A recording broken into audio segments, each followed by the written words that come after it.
नमस्कार मित्रांनो, स्वागत आहे आमच्या चॅनलवर। बाहेर गल्लीत जिलेबीचे दुकान होते।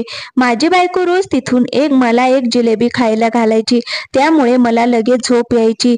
मला जाग आली तेव्हा बायको कपडे बदलत होती।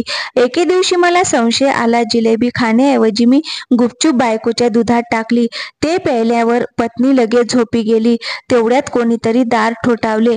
मी दार उघडले तेव्हा माझे नाव पियुष आहे। माझे लग्नाचे वय झाले होते। माझ्या आईसोबत कधीच जमत नव्हते। आमची 2 घरं होती आणि ही दोन्ही घरं मी बांधली होती। मी लहान घरात एकटाच राहत होतो आणि माझा भाऊ आणि माझी आई मोठ्या घरात राहत होते। माझ्या आईने माझ्या लग्नासाठी मुलगी पाहिली। सर्व काही अतिशय विचित्र पद्धतीने घडले। त्या मुलीशी फारशी चौकशीही झाली नाही। तिचं एवढं मोठं कुटुंब नव्हतं आणि तिने सोबत काही सामानही आणलं नव्हतं। फक्त माझ्या आईने माझ्यासाठी मुलगी पसंत केली आणि मी तिच्याशी लग्न केले। तिचे नाव क्रिशा। ती दिसायला खूप सुंदर होती। यामुळे मला खूप आनंद झाला की माझी पत्नी सुंदर आहे। पण लग्नाच्या दिवशी तिने मला तिच्या जवळ येऊ दिले नाही आणि सांगितले की मी खूप थकली आहे। म्हणूनच मी पण तिच्यावर दबाव आणला नाही आणि मी म्हणालो की ठीक आहे, तू आराम कर, मी एकटा राहत होतो म्हणून मला माझ्या पत्नीसोबत मिळून राहावे लागणार होते। म्हणून मी तिच्यावर दबाव आणला नाही, जेणेकरून ती माझ्यासोबत चांगली वागेल आणि घरात भांडण वगैरे होणार नाहीत। घरात भांडण करायला स्त्रिया नसल्यामुळे भांडणाचा प्रश्न उद्भवणार नव्हता।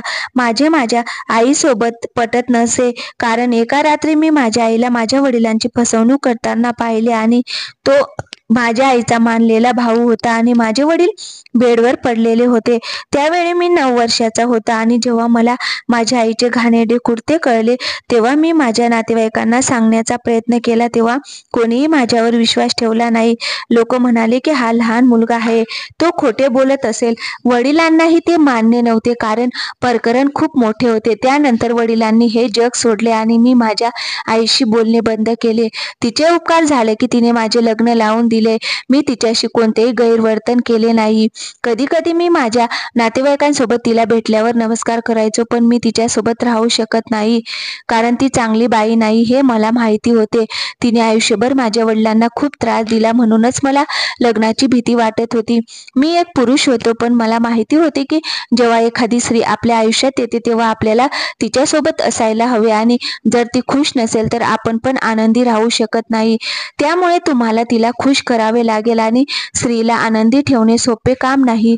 रोज एक ना एक नवीन मागणी येत असते। माझी बायको छान दिसत होती।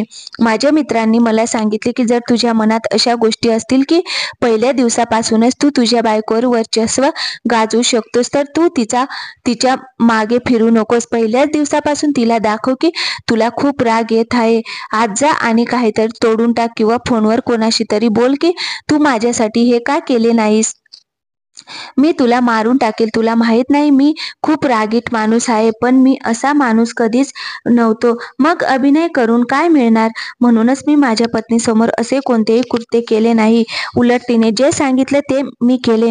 पण आता मी विचार करत होतो की मला थोडा मान ठेवावा लागेल, कारण माझी आई पण या घरात नाही। बाकीच्या बहिणी आणि भाऊ सुद्धा तिला धाक बसवायला नाहीत। पण मला अशी गोष्ट आवडली नाही, कारण माझी बायको खूप छान होती। मी माझ्या पत्नीला सांगितले की मी महिन्याचे रेशन एकदाच आणून देईल। रोजच्या भाज्या, मटण, चिकन इत्यादी घेण्यासाठी घराबाहेर तुला जावे लागेल। चांगली गोष्ट म्हणजे आमचे घर ज्या ठिकाणी होते रस्त्याच्या काही अंतरावर एक चौक होता, जिथे दूध, दही, मिठाई, मटण, चिकन, भाजीपाला इत्यादींची दुकाने होते। माझी बायको सहज जाऊन तिथून सामान आणू शकत असे, त्यामुळे मी महिन्याभराचे राशन आणून देत असे आणि तिला भाजीचे पैसे दिल्यानंतर मी माझ्या कामाला जात असे। मी 5 पर्यंत माझे काम करायचो आणि 6 पर्यंत घरी यायचो। घरी आल्यावर बायकोने चहा सोबत जिलेबी तयार केली होती। मला जिलेबी खूप आवडायची। मी म्हणालो की जिलेबी तू बनवली आहे का? मग ती म्हणाली की मी बनवली नाही, मला कसे बनवायचे ते माहीत नाही, कारण मला आई वडीलही नाहीत। मग मी हे सर्व कोणाच्याकडून शिकू? आणि मला कोणी काही शिकवले नाही। थोडासा स्वयंपाक मी स्वतः शिकले। ती म्हणाली मी जिलेबी चौकातील दुकानातून आणली आहे। मी म्हणालो की छान आहे, त्यांची जिलेबी खूप प्रसिद्ध आहेत आणि खूप मजेदारही आहे, तू पण जेव आणि बस खाल्ली। आम्ही दोघांनी मिळून जिलेबी खाल्ली. त्यानंतर मला अचानक खूप झोप लागली. पोट भरले की झोप येत असे म्हणतात. रात्रीचे जेवणही केले नाही आणि झोपी गेलो. त्यानंतर सकाळी माझे डोळे उघडले आणि मला आश्चर्य वाटले की मला इतकी झोप कशी काय आली. मग मला वाटले की मी लग्नात खूप व्यस्त होतो, त्यामुळे झोप नीट पूर्ण झाली नसावी. कदाचित म्हणूनच मी खूप छान झोपलो. प्रत्येक दिवस असाच जाऊ लागला. नेहमीच दर दुसऱ्या किंवा तिसऱ्या दिवशी माझी पत्नी माझ्यासाठी जिलेबी आणायची. ती मला रात्री दुधात टाकून खायला घालायची. असे म्हणतात की रात्री दूध आणि जिलेबी खाल्ल्याने झोप येते आणि आरोग्यही चांगले राहते. असो, मी दिवसभर गोड काही खात नसे आणि मला जिलेबी खूप आवडायची. हिवाळा पण येत होता, त्यामुळे ही गोष्ट खूप छान वाटते. एकदा सकाळी डोळे उघडले तर माझी पत्नी नवीन कपडे घालून बाथरूम मधून बाहेर पडल्याचे दिसले. मी म्हणालो, या थंडीत आंघोळ करायची काय गरज होती? हिवाळ्यात माणसाने 2-3 दिवस आंघोळ केली नाही तर चालते. तर ती म्हणाली की कपडे घाण झाले आहेत. तर काल तिने नवीन कपडे घातले होते. कदाचित तिला स्वच्छ राहायची आवड असेल. काही लोकांना साफसफाई खूप आवडते. कदाचित त्यामुळे तिचे कपडे घाण होत असावेत. मी तसा अजिबात नव्हतो. एकटाच राहायचो, त्यामुळे हिवाळ्यात आठवड्यातून एकदा कपडे बदलायचो. कधी कधी 2दा, म्हणजे कपडे धुवावे लागणार नाहीत. पण आजकाल मी खूप झोपायचो, याचं मला नवल वाटत होतं. अशा तंद्रीत मी केव्हा झोपलो आणि केव्हा जागा झालो ते कळलेच नाही. मला हिवाळ्यात चांगली झोप येते, पण माझी झोप तितकीशी चांगली नव्हती, कारण मी निश्चिंत माणूस नव्हतो. मला माझ्या आयुष्यात खूप त्रास होता. माझी आई माझ्याशी भांडायची, पण तिचा खर्च मला दर महिन्याला करावा लागत होता, कारण मी कुटुंबात मोठा भाऊ होतो आणि जो पैसे देतो तो नातेवाईकांमध्ये मोठा असतो, नाहीतर बहिणींनाही मान मिळत नाही. आमच्या कुटुंबांची ही प्रथा होती. दर बुधवारी मी गावाच्या मंदिरात पूजेसाठी जायचो. कधी घरी प्रार्थना करायचो, कधी मंदिरातही जायचो, पण दर बुधवारी मंदिरात प्रार्थनेसाठी जायचो. मी मंदिरात गेलो तेव्हा सगळे बोलत होते की रात्री खूप मोठा भूकंप झाला. मला धक्का बसला. मी म्हणालो, किती वाजता झाला? ते म्हणाले की 2 ते 3 दरम्यान झाला आणि आम्हाला आश्चर्य वाटते की तुमच्या घरातून कोणीही बाहेर आले नाही. तुमचे घरही खूप जुने आहे. तुम्ही असे करायला नको होते.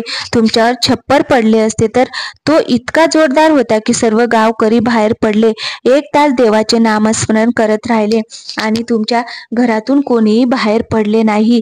मी म्हणालो, हो, तो झाला होता, पण आम्ही आत बसून राहिलो. आम्हाला खूपच. भूकंप केव्हा झाला ते कळलेच नाही. माझी इज्जत राखण्यासाठी मी गावकऱ्यांशी हे खोटं बोललो आणि विचार करत होतो की एवढ्या भूकंपांचे मला का नाही कळालं आणि माझ्या पत्नीने मला सांगितले नाही. दुसऱ्या दिवशी मी तिला विचारले आणि ती घाबरली. ती म्हणाली की मलाही माहिती नव्हते. मला वाटले तुम्ही कूस बदलली आहे, त्यामुळेच हालत आहे. मी म्हणालो, एवढे बेफिकीरपणे झोपू नकोस. मला कळत नाही मला काय झालंय. मला एवढी झोप कशी लागली माहिती नाही.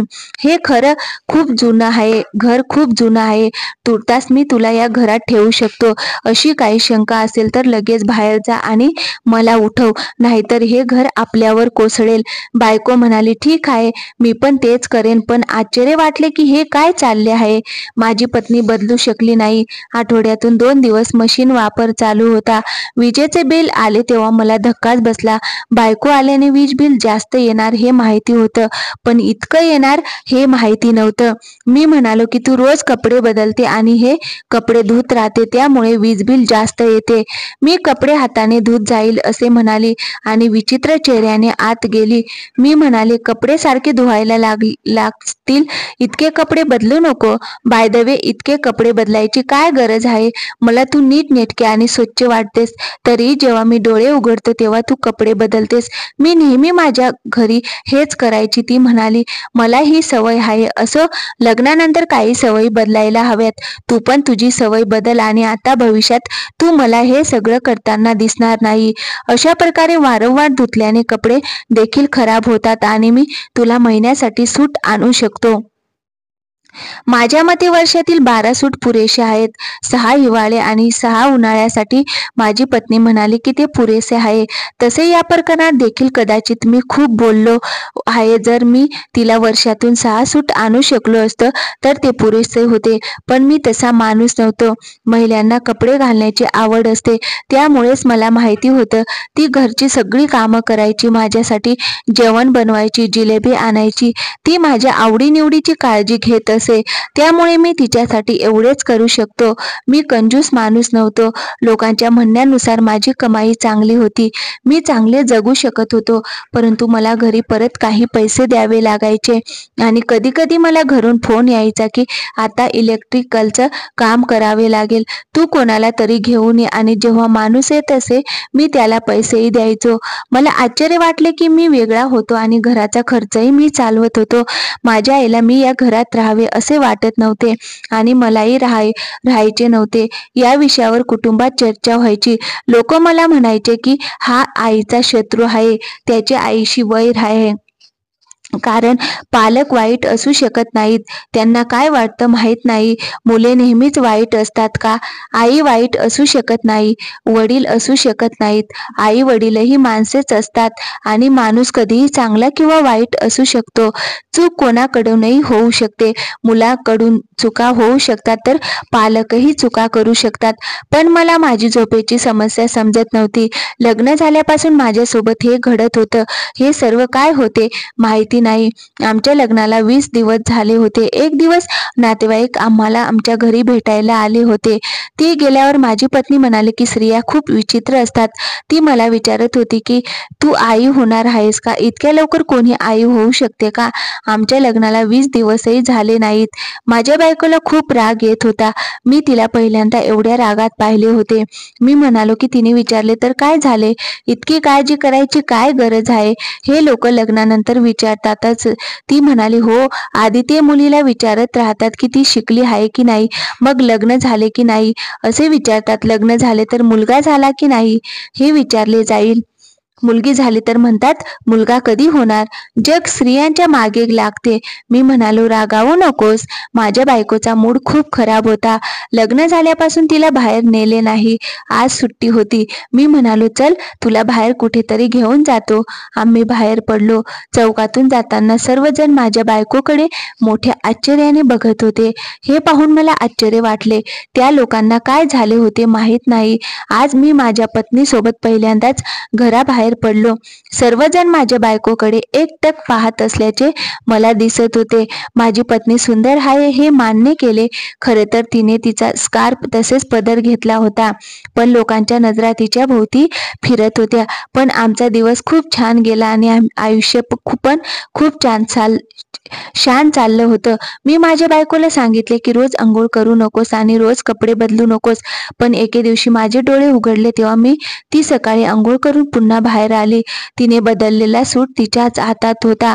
मी रागाने तिच्या हातातून ते घेतले. मी म्हणालो काय घाण आहे यावर, त्याचा वास तरी येतो का?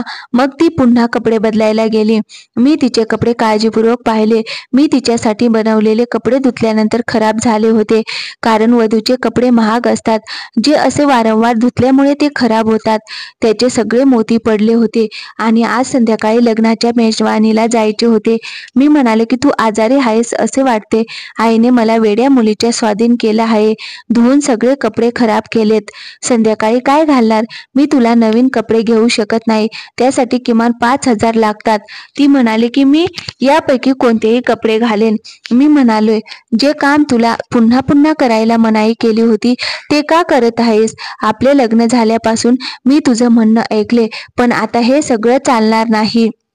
जर तुला या घरात राहायचे असेल तर तुला मी सांगेल तसे वागावे लागेल. आणि मी तुला सांगत आहे की पुन्हा पुन्हा आंघोळ करू नकोस. तू आजारी पडशील. थंडी आहे आणि पुन्हा पुन्हा पाणी गरम करते. गॅस बिल वाढेल. मग तुम्ही कपडे इस्त्री कराल की असं काही बिल येईल म्हणून कपडे धुतले तर मशीन चालेल. मशीन खराब होईल. तू लग्नात सोबत काही आणले नाहीस. मी या सर्व वस्तू विकत घेतल्या आहेत. सर्व माझ्या कष्टाच्या पैशाने. माझी बायको गप्प झाली. तिच्याशी इतके बोलायला नको होते असे मला वाटले आणि मी तिला सॉरी म्हणालो नाही, कारण मी सॉरी का म्हणणार, अशा प्रकारे माझा आदर कमी झाला असता. म्हणून मी फक्त गप्प बसलो आणि रात्री तिच्यासाठी खाण्यापिण्यासाठी काहीही आणले नाही. त्याचीही पर्वा नव्हती, कारण तिने मला एकदाही सांगितले नाही की तू हे चांगले केले नाहीस, मी तुझ्यावर रागावले आहे. तू मला कसलाही राग दाखवला नाहीस. जेव्हा मी बोलतो तेव्हा थोडासा चिडतो. जर राग आला तर मी तिला प्रेमाने पटवून देईन. पण तिला काहीच प्रॉब्लेम नव्हता. मी माझ्या बायकोला या कामापासून 2दा थांबवले होते, पण तरी मी तिला हे काम करताना पाहिले होते आणि त्यावेळी ती हे काम गुपचूप करत होती. मी पुढे आलो नाही, कारण मी पुढे आलो असतो तर मला राग आला असता. मग पण पुन्हा ती तेच करणार. मी विचार करत होतो की ती असे का करत आहे. मला खूप विचित्र विचार येत होते. मी एक दिवस बसून या सर्व गोष्टींचा शांतपणे विचार केला आणि निष्कर्षावर आलो की जेव्हापासून ती माझ्या आयुष्यात आली तेव्हापासून मला रात्री विचित्र झोप येत होती. मी काय करतोय जे मी आधी करत नव्हतो आणि लग्नापासून करत आहे. तेव्हा लक्षात आले की मी रोज जिलेबी खायचो, त्यामुळे माझी शंका वाढली होती. मी एक दिवस काहीतरी करण्याचा प्रयत्न केला. बायकोने दूध आणि जिलेबी आणल्यावर मी कप बदलला. ती स्वतःसाठी पण आणायची, पण जो कप ती माझ्यासाठी आणायची तो उचलून माझ्या हातात द्यायची. म्हणूनच मी तो कप हळूच दुसऱ्या बाजूला ठेवला. तिचा कप मी घेतला. माझा कप तिच्या बाजूला ठेवून दिला. तिने तो पूर्ण कप संपवला तर मी थोडेच खाल्ले. मी म्हणालो की मी झोपायला जातो. थोड्या वेळाने माझी बायकोही झोपी गेली आणि आश्चर्य म्हणजे मला अजिबात झोप येत नव्हती. मला आश्चर्य वाटले की यावेळी मी घोडे, गाढवे, खेचर विकून झोपतो, पण आज मला झोप येत नव्हती. म्हणजे ते माझ्या बायकोचे काम होते. पण माझी बायको मला का बेशुद्ध करायची? तिला मला बेशुद्ध करण्याचे प्रयोजन काय होते? मी माझ्या पत्नीकडे पाहिले. कदाचित तिच्यावर परिणाम झाला असेल. ती पूर्ण झोपली होती. मी तिला उठवायचा प्रयत्न केला. तिला जाग आली नाही. मी तिच्या खांद्यावर हात ठेवला तरीही ती उठली नाही. मोठा आवाज केला, पण ती गाढ झोपेत होती. या कृत्यानंतर तिला जाग आली असती, पण ती अजिबात उठली नाही. कदाचित मी पण रोज रात्री असाच झोपायचो. मी इकडे तिकडे आवाज केला, पण माझ्या बायकोला त्याची पर्वा नव्हती. ती खूप गाढ झोपेत होती. ती बेशुद्ध झाली होती असेच म्हणावे लागेल. मला वाटलं होतं की सकाळी बायकोशी नक्की बोलेन की ती मला का बेहोश करते.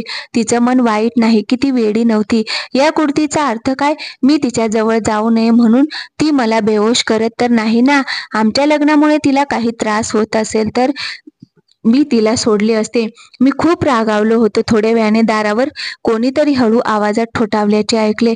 मी विचार करत होते की एवढ्या रात्री 2 वाजता कोण घरी आले. दार उघडण्यापूर्वी मी एका हॉलमधून बाहेर डोकावले आणि ते पाहून माझ्या पायाखालची जमीनच सरकली. तो दुसरा कोणी नसून आमच्या घराचा दरवाजा ठोठावणारा जिलेबी विक्रेता होता. मी दार उघडले नाही तेव्हा तो म्हणाला, दार उघड जानू, बाहेर कोणीतरी मला पाहिल. आणि मला संपूर्ण हकीकत समजली. माझी बायको माझ्याशी काय करत होती. मी माझा राग नियंत्रित केला आणि दरवाजा उघडताच त्याची कॉलर पकडली आणि त्याला आत खेचले. माझी बायको बेशुद्ध पडली होती हे तिला कळणार नव्हते. मी त्याला खूप मारले आणि त्याला विचारले की हे सर्व काय आहे. त्याने सांगितले की माझ्या आणि तुमच्या पत्नीचे अफेअर आहे. ती माझ्याकडून जिलेबी तर घेतच होती, पण तिचा मासिक खर्चही मी देतो. जेव्हा ती तुम्हाला बेशुद्ध करते तेव्हा मी येतो. माझी पण एक बायको आहे, पण तिला पण हे माहिती नाही, कारण माझे लग्न खूप लहान वयात झाले होते आणि आता मी फक्त 23 वर्षाचा आहे. तो दिसायला खूप सुंदर होता. श्रीमंत कुटुंबातील व्यक्ती सुंदर असतात हे सर्वांनाच माहिती आहे. तो खूप पैसेवाला होता, म्हणूनच कदाचित माझी बायको त्याच्या नादी लागली असावी. मी त्याला घरात बसवले. जेव्हा माझ्या पत्नीला शुद्ध आली तेव्हा समोरचे दृश्य पाहून तिला आश्चर्य वाटले, कारण पोलिसही तिच्या समोर उभे होते. तो माझ्या घरी चोरी करायला आला होता असे सांगून मी त्याला पोलिसांच्या स्वाधीन केले. पोलिसांनी त्याला पकडून नेले आणि मी लगेच माझ्या पत्नीला घटस्फोट पण दिला. एवढ्या अविश्वासू आणि बच्चलन मुलीला मी माझ्या घरात कसे ठेवू शकेन. तर मित्रांनो, कथा आवडली असेल तर व्हिडिओला लाईक